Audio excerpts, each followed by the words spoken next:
Vote देना। देखिए भैया, पहला मुद्दा तो यही है, देश में अमन और शांति कायम रहना चाहिए, लड़ाई झगड़ा नहीं होना चाहिए, और जो बेरोजगार है उसको रोजगार दीजिए और शिक्षा का उचित इंतजाम कीजिए। और हॉस्पिटलों की तो बहुत कमी है, और जो सरकारी हॉस्पिटल है पहले बात उसको सही कीजिए।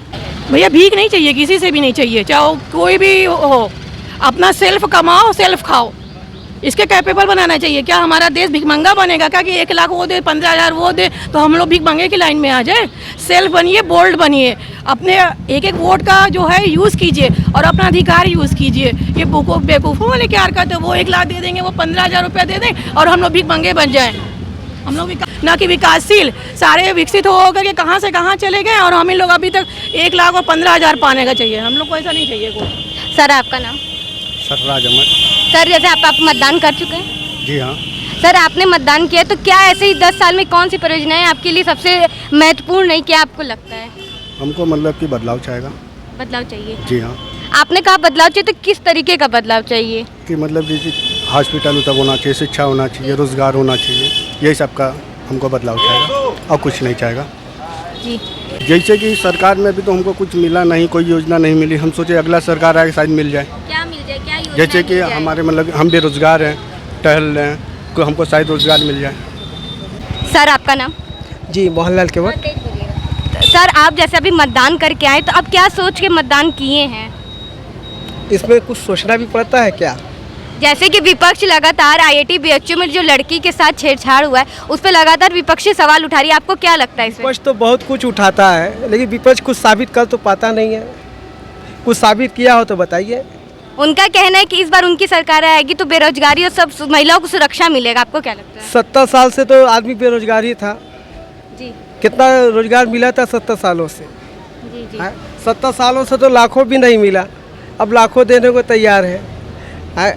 अब 8,500 भी महीना अलग देने को तैयार है। तो ये सब क्या है ना, जो कहना चाहिए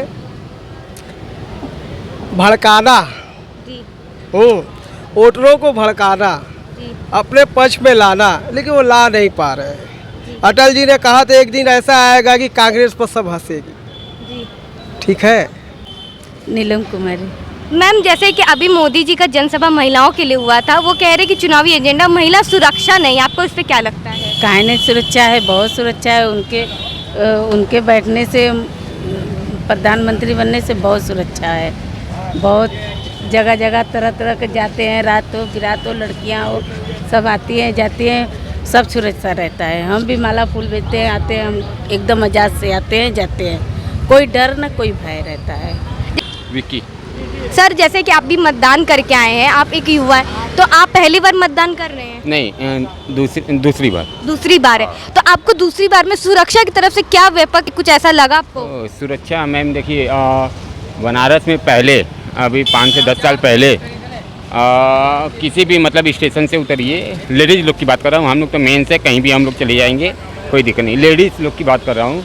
आज बनारस में ये है ना कि 2 से 3 बजे रात को भी अगर अकेली लेडीज़ निकलती है स्टेशन से भी तो उसे कोई प्रॉब्लम नहीं होता। आप भी देखी होंगी, ठीक है, पहले ऐसा नहीं था। लेकिन विपक्ष लगातार कह रही है कि महिला सुरक्षित नहीं, इस पे आपको क्या कहना चाहिए? सुरक्षा नहीं है? क्यों नहीं सुरक्षित है? वाह, क्यों नहीं सुरक्षित है? बहुत सुरक्षित है, इस समय 5 साल के अंदर बहुत सुरक्षित है। और रही अर्थव्यवस्था की बात, पहले अपने घर की अर्थव्यवस्था सही कर लीजिए, देश की अर्थव्यवस्था सही होते रहेगी। अर्थव्यवस्था सही हो जाएगी ना तो देश की अर्थव्यवस्था बहुत सही होगी। का कहना है कि बेरोजगारी खत्म हो। मैं इस वक्त मौजूद हूँ प्रधानमंत्री के संसदीय क्षेत्र वाराणसी में, जो कि आज यहाँ पे मतदान हो रहा है, जिसका नतीजा 4 जून को आएगा।